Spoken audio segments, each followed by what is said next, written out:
मातृ साधक काली प्रिया की तरफ से आप सबको नमन। ओम काली। तो आज मैं आ गई हूँ और एक नए वीडियो के साथ। ये जो मैंने सीरीज़ स्टार्ट किया है शिव सूत्र पे, उसका ये तीसरा वीडियो है। अगर आपने पहले दोनों वीडियोस नहीं देखे हैं तो अभी जाके मेरे प्लेलिस्ट से देख लीजिए। पहला वीडियो इंट्रोडक्टरी वीडियो है, वो बताता है कि शिव सूत्र क्यों पढ़ना चाहिए, उसका मूल ज्ञान क्या है, साधना में कैसे उपयोग कर सकते हैं, उसकी पूरी व्याख्या है। जो दूसरा वीडियो है वहाँ से मूल ज्ञान स्टार्ट होता है। जैसे कि मैंने बताया है कि शिव सूत्र के जो सूत्र है 77 सूत्र है, उसको 3 भागों में विभाजित किया गया है। तो जो पहला खंड था उसमें 22 सूत्र थे, तो उसमें से मैंने 7 सूत्र चुने थे जो कि मुझे अति महत्वपूर्ण लगे साधक के लिए, जिसको मैंने दूसरे वीडियो में कवर कर दिया है।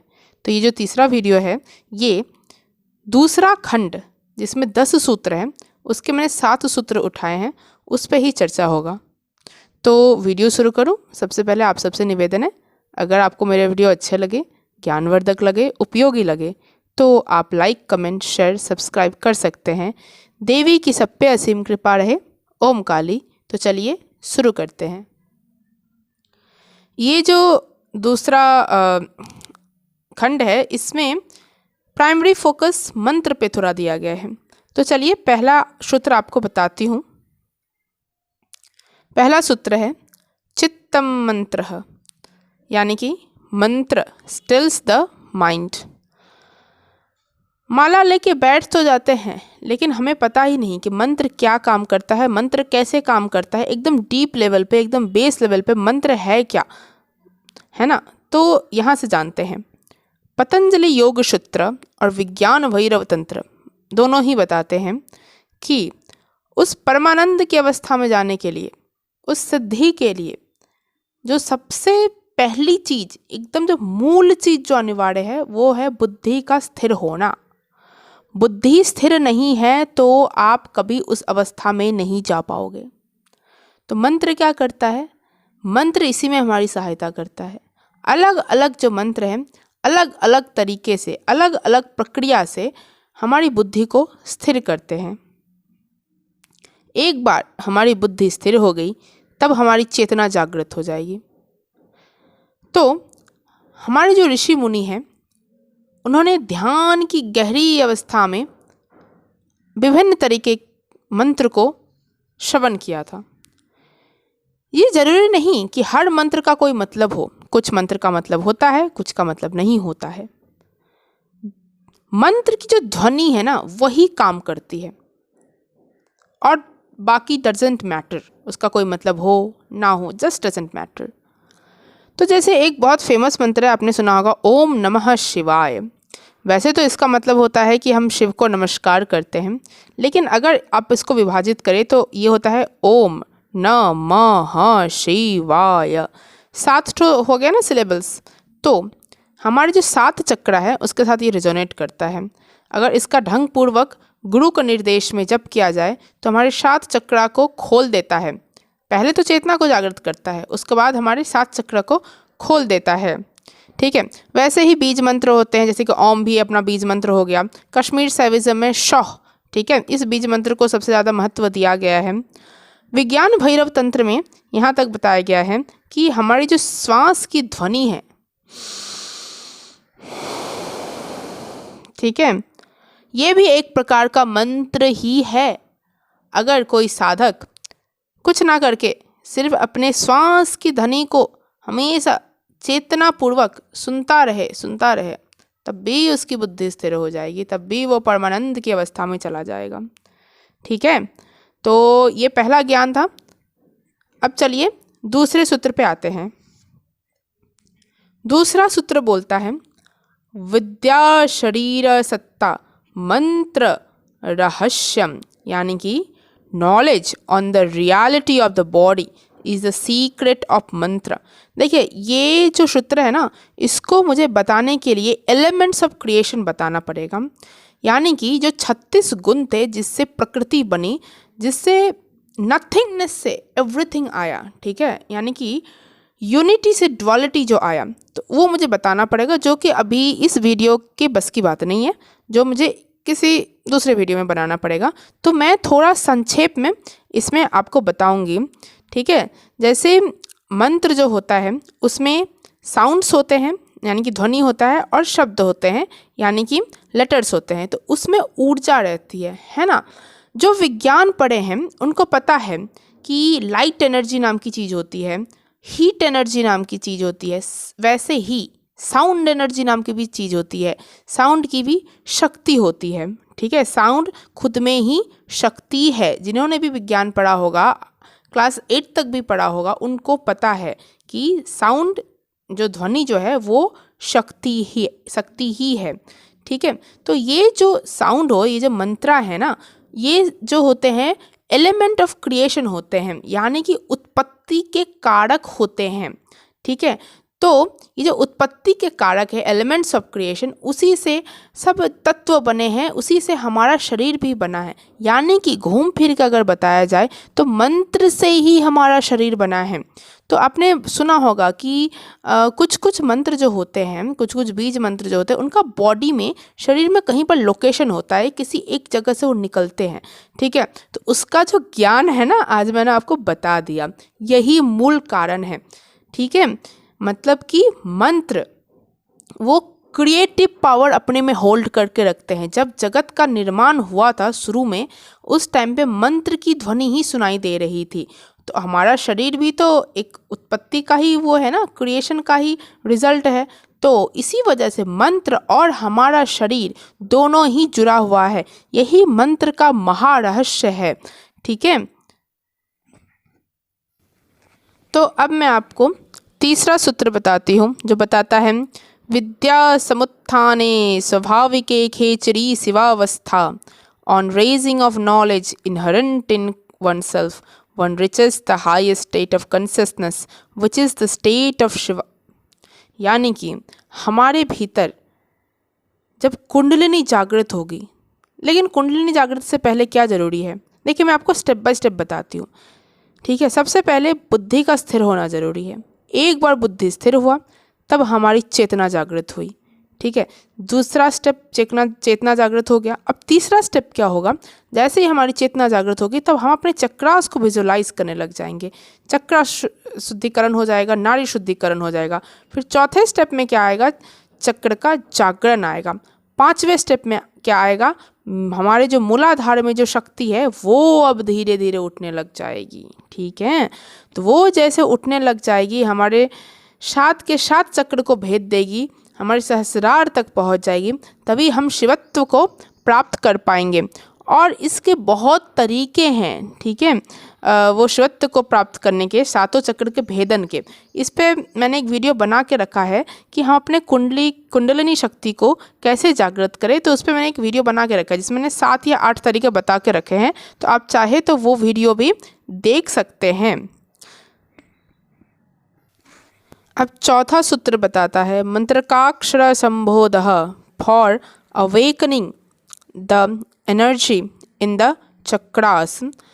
यानी कि ये बताता है कि गुरु जरूरी है हमारे चक्र के अवेकनिंग के लिए। मुझे पहले भी कुछ ने बताया था कि क्या गुरु ज़रूरत होते हैं साधना मार्ग में, ठीक है। तो उस पर मैंने एक वीडियो भी बनाया था, तो उसी का थोड़ा एक्सटेंशन यहाँ पर होगा। देखिए, बताया जाता है कि रमन महर्षि जो थे उन्होंने बिना गुरु के ही मुक्ति प्राप्त कर ली थी। तो गुरु जरूरी नहीं है हमारी मुक्ति के लिए। लेकिन अब एक बात आ जाती है, जब भी हम गुरु का नाम सुनते हैं तो हमें लगता है कि कोई एक व्यक्ति है जो हमें निर्देश देगा, जो हमें मदद करेगा। तो इसको हम एक्सटर्नल गुरु बोल देते हैं, बाहरी गुरु। तो बात सीधी सी है, एक जो गुरु होता है उसने देख लिया है पथ।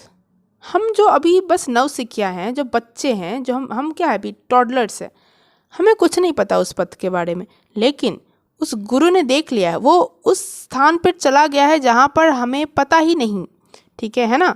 जहाँ पर हमें जाना है वहाँ पर वो चल के आ चुके हैं। उनको पता है कि ये क्या मार्ग है, यहाँ पर कैसे जाया जाता है, किधर से जाया जाता है, कहाँ पर अड़चनें आती है, अच्छा ये अड़चन है या फिर प्रगति है, ठीक है, उसको सब पता है। तो बिना गुरु के भी हम बिल्कुल सिद्धि प्राप्त कर सकते हैं, लेकिन रास्ता बड़ा कठिन होगा। ठीक है, भटकने के चांसेस बहुत ज़्यादा होंगे। गुरु वहीं पर अगर साथ दे दे तो हम सिद्धि जल्दी प्राप्त कर लेते हैं। तो ये हो गया बाहरी गुरु की। ठीक है, तो एक होता है हमारे भीतरी गुरु। ठीक है, ऐसे बहुत महाअनुभवी आते हैं, बोलते हैं हमारे भीतर भी गुरु हैं। बिल्कुल हमारे भीतर गुरु हैं। ठीक है, लेकिन वहाँ तक पहुँचना सहज नहीं है। तो ये जो बाहरी गुरु हैं वो हमारी सहायता करते हैं कि हम अपने भीतरी गुरु के पास चले जाएं। और एक बार हमें हमारे भीतरी गुरु का स्पर्श मिल गया, आंतरिक गुरु का स्पर्श मिल गया, तब हमें किसी गुरु की आवश्यकता नहीं है। तब हमारा जो आंतरिक गुरु है वही हमें पथ दिखा देगा। ठीक है, तो इस सूत्र में यही बताता है कि गुरु की आवश्यकता होती है उस परम तत्व तक जाने का। तो ये भीतरी गुरु, अल्टीमेटली ये भीतरी गुरु की बात बोलता है। ठीक है, अब मैं आपको लास्ट के 3 सूत्र एक साथ बताने वाली हूँ। ठीक है, क्योंकि इस बुक में बोला गया है कि तीनों सूत्र को एक साथ बताना है। तो जो पहला सूत्र है, शरीरम हविः, the body is the sacrifice. इसका अर्थ क्या हुआ? इसका अर्थ हुआ कि शरीर को मान के कि हम ये शरीर हैं। ठीक है, कोई मंत्र सिद्धि नहीं हो सकता है। शरीर के भाव को त्यागना पड़ेगा। शरीर को त्यागना नहीं है, शरीर के भाव को त्यागना, उसको हवि मतलब उसको हवन में डाल देना। ठीक है, उसका त्याग कर देना। हवन यानी क्या? ज्ञान रूपी अग्नि को यहाँ पर हवन बोला जा रहा है। तो ये भाव कि हम शरीर हैं, देह भाव को त्याग देना ही इस सूत्र का अर्थ है। फिर बोला जाता है ज्ञानम अन्नम, यानी कि knowledge is food to be consumed. ठीक है, पूर्ण ज्ञान जो है, पूर्ण ज्ञान उसको खाद मान के हमें ग्रहण करना चाहिए। ठीक है, मैंने इस पे एक वीडियो बनाया था, जो लास्ट वीडियो में बनाया था कि ज्ञान कैसे बंधन हमें बांधता है। ठीक है, बंधन में कैसे बांधता है, तो वो अपूर्ण ज्ञान की बात थी। यहाँ पर पूर्ण ज्ञान की बात हो रही है कि पूर्ण ज्ञान को हमें कंज्यूम करना है। ठीक है, यानी कि हम ये देह नहीं है, हम चेतना है, यही पूर्ण ज्ञान है। ठीक है, और फिर अंतिम जो है वो ये बताता है, अंतिम जो सूत्र है, विद्या संहारे तदुथा स्वप्न दर्शनम, on destruction of this knowledge one awakens from experiencing the dream state. जब इस मिथ्या ज्ञान कि हम शरीर हैं विनाश हो जाता है इस ज्ञान का, तभी हम ये जो स्वप्न अवस्था से जागते हैं, ये स्वप्न अवस्था कि ये संसार रियल है, सत्य है, इससे हम जाग जाते हैं और देखते हैं कि ये सत्य नहीं था, ये केवल स्वप्न था। ठीक है, अष्टावक्र गीता में बहुत संक्षेप में बताया गया है कि अगर हम ये विचार त्याग दें कि हम शरीर हैं तो हमें तुरंत मुक्ति मिल जाएगी। निसर्गदत्त महाराज, ठीक है, उन्होंने बताया हुआ है कि हमें यानी कि जो पर्सन है उसको मुक्ति नहीं मिलती है, पर्सन यानी कि इंसान से मुक्ति मिल जाती है। समझ में आई? फिर से सुनिए, निसर्गदत्त महाराज बताते हैं कि इंसान की मुक्ति नहीं होती है, इंसान से मुक्ति हो जाती है। ठीक है, क्योंकि हम तो हमेशा मुक्ति हैं, ये आत्मा सदैव से मुक्ति ही रहा है। बस अहंकारवश हम मान लेते हैं कि हम ये पर्सन है, हम ये इंसान है, हमारा ये व्यक्तित्व है। तो जब हम इससे दूर हो जाते हैं तभी हमारी मुक्ति संभव है। ठीक है, विज्ञान भैरव तंत्र में वैसे बहुत सारे तरीके बताए गए हैं कि ये शरीर के भाव को कैसे छोड़ा जाए। मैं तब से बता रही हूँ शरीर के भाव को छोड़ना है, देह भाव को छोड़ना है। तो मैं अभी उतना प्रक्रिया पे नहीं जा रही हूँ। मैं सोची हूँ कि मैं जब विज्ञान भैरव तंत्र शुरू करूँगी तब उसमें मैं अमूल्य तरीके बताऊँगी आपको। ठीक है, जो बड़ी आसानी से किया जा सकता है इस देह बोध को त्यागने का। ठीक है, तो यही समाप्त करते हैं, ये दूसरा खंड भी समाप्त हुआ। तो आशा करती हूँ आपको चीज़ें समझ आ रही है। देखिए, ये जो दूसरा खंड है ना, ये पूरा इसका फोकस है इस बात पे कि देह का बोध त्याग दो। जब तुम साधना करने बैठो तो ये मत सोचो कि तुम बैठे हो, कोई बैठा हुआ है, ठीक है, कोई कर रहा है, मैं साक्षी हूँ, इस भाव से तुम्हें बैठना है। मैंने कुछ नहीं किया है, मैंने मंत्र जप किया ही नहीं है, तभी वो निष्काम काम हो पाएगा। ठीक है, सकाम भाव से कभी कुछ नहीं करना है। तो चलिए आज का वीडियो यही समाप्त करते हैं। अगर आपका मेरा वीडियो अच्छा लगे, ज्ञानवर्धक लगे, उपयोगी लगे तो आप लाइक, कमेंट, शेयर, सब्सक्राइब कर सकते हैं। देवी की सब पे असीम कृपा रहे। ओम काली।